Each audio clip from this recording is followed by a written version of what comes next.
Sirene menggema di Tel Aviv pada Minggu pagi. Iran tetap memberikan perlawanan usai menerima serangan Amerika Serikat. Diplomat tertinggi Iran memperingatkan Amerika Serikat bahwa negara yang dipimpin Donald Trump akan menerima konsekuensinya karena Iran akan memberikan balasan.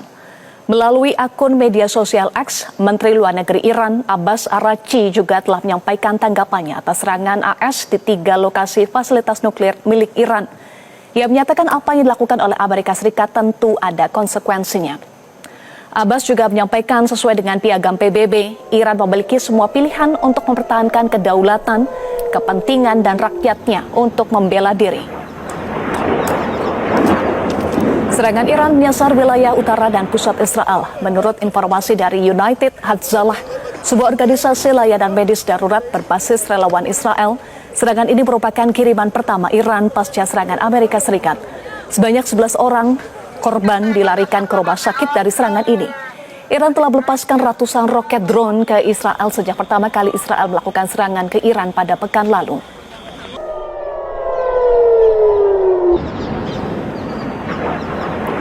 Militer Amerika Serikat menyerang 3 lokasi di Iran pada Minggu dini hari.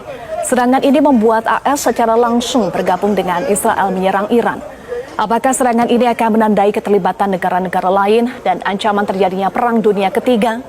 Kita akan membahasnya dengan Guru Besar Hukum Internasional Universitas Indonesia Hikmahanto Juwana. Selamat sore, Prof. Hik. Selamat sore. Ya, dengan Eva di studio, Prof. Hik. Kita komentari dulu tanggapan Iran pasca serangan Amerika Serikat. Tadi disampaikan oleh Menteri Luar Negeri Iran Abbas Araghchi, serangan militer Amerika Serikat terhadap fasilitas nuklir Iran ini merupakan pelanggaran berat terhadap hukum internasional dan juga Iran akan berusaha mempertahankan kedaulatan, kepentingan dan rakyatnya. Apa yang Anda baca dari statement atau tanggapan Iran ini? 3 hal, Eva. Jadi pertama adalah Iran ingin mengatakan bahwa ya betul di Iran ada pengembangan program nuklir, tetapi program itu dalam tujuan damai, tidak dalam tujuan perang.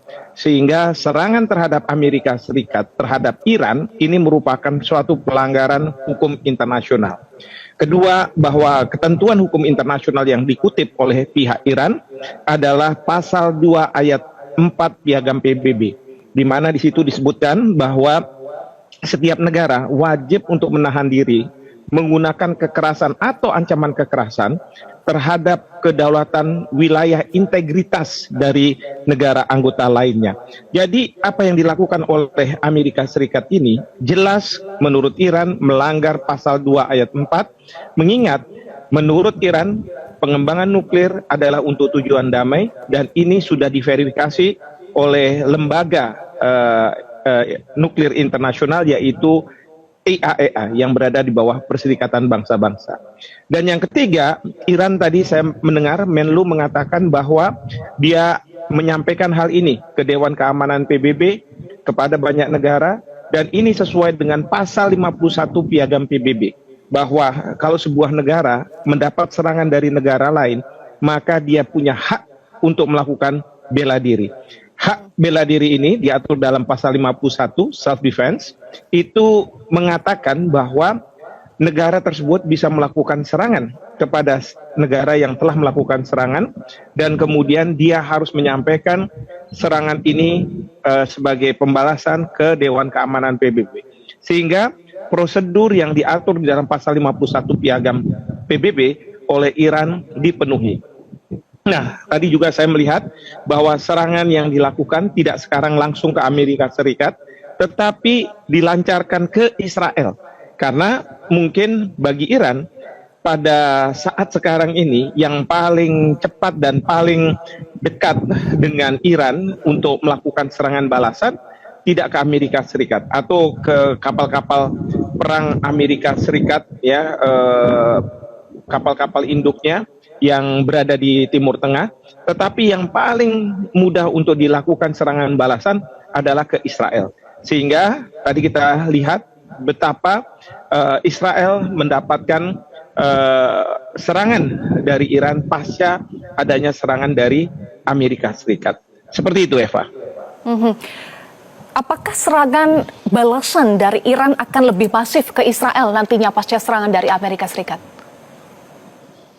Saya rasa demikian ya. Jadi kalau selama ini yang ditarget adalah instalasi-instalasi militer yang dimiliki oleh Israel, bukannya tidak mungkin dalam serangan yang akan datang ini, di samping instalasi-instalasi militer yang akan diserang, adalah instalasi-instalasi yang berkaitan dengan masalah militer. Bahkan bukannya tidak mungkin, misalnya gedung-gedung yang menjalankan bursa dan lain sebagainya, itu akan menjadi target. Meskipun dalam hukum perang memang dikatakan bahwa tidak boleh ya target-target sipil yang menjadi target lah ya, instalasi-instalasi sipil, warga sipil yang tidak melakukan pengangkatan senjata dan lain sebagainya. Namun demikian, bagi Iran, mungkin Iran menganggap bahwa dia tidak punya pilihan lain selain melakukan serangan-serangan itu. Karena apa? Dia sudah diserang oleh Amerika Serikat, dan bagi Iran tidak mungkin melakukan serangan balasan ke Amerika Serikat karena jaraknya yang jauh, dan yang dia lihat adalah kepentingan Amerika Serikat yang paling dekat. Kepentingan Amerika Serikat pada saat ini adalah Israel, sehingga Israel lah yang kemudian mendapatkan serangan-serangan seperti itu.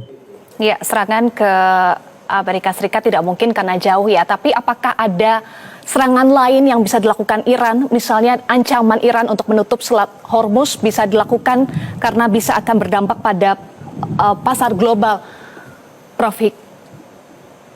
Ya, bukannya tidak mungkin hal ini juga akan dilakukan, terutama oleh negara-negara yang akan membantu Iran, juga yang selama ini lembaga-lembaga yang katakanlah seperti Houthi, ya, lalu kemudian Hamas dan kemudian Hezbollah, dia akan melakukan membantu Iran.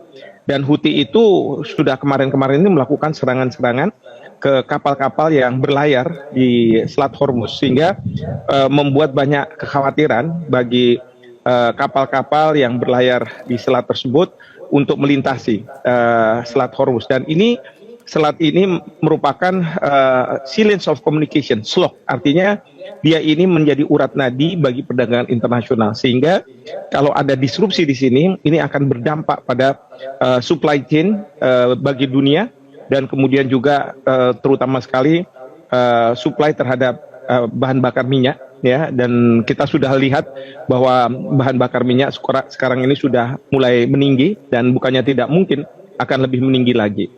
Nah, jadi ini yang akan dilakukan, dan yang lebih repot lagi adalah kalau misalnya ada simpatisan-simpatisan Iran yang dia bergerak untuk atas namanya sendiri atau atas nama kelompok, mudah-mudahan ini tidak terjadi, tapi melakukan tindakan-tindakan yang mengarah teror, yang pemerintah Iran sendiri tidak bisa mengendalikan apa yang mereka lakukan. Tetapi karena mereka punya simpati dan mereka tidak tanda kutip suka dengan apa yang dilakukan Amerika Serikat terhadap Iran atau dianggap sebagai dunia Islam, nah ini yang akan membahayakan Amerika Serikat.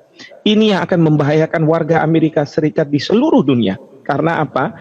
Dengan adanya serangan ini, pelampiasan orang terhadap Amerika Serikat, mungkin terhadap Israel, itu tidak dilampiaskan kepada negaranya atau pemerintahnya, tetapi pada warga negaranya.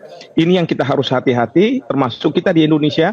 Kita ingin memastikan bahwa tidak ada tindakan-tindakan yang dilakukan secara pribadi atau kelompok melakukan misalnya tindakan seperti masa lalu, sweeping dan lain sebagainya. Ini yang oleh aparat kita harus kita jaga. Tapi sekali lagi, serangan yang dilakukan oleh Amerika Serikat memang secara serangan tiga tempat ini dianggap sebagai adanya instalasi nuklir, itu dilakukan secara well calculated, artinya sudah dikalkulasikan secara baik dan sempurna.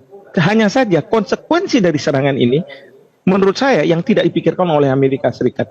Karena apa? Banyak negara-negara yang mengkhawatirkan bahwa serangan ini bisa bereskalasi dan kemudian negara-negara akan mengelompok, apakah berada di belakang Iran ataupun di belakang Amerika Serikat dan Israel, dan ini akan memicu nantinya perang dunia ketiga. Ini yang menurut saya tidak dikalkulasi oleh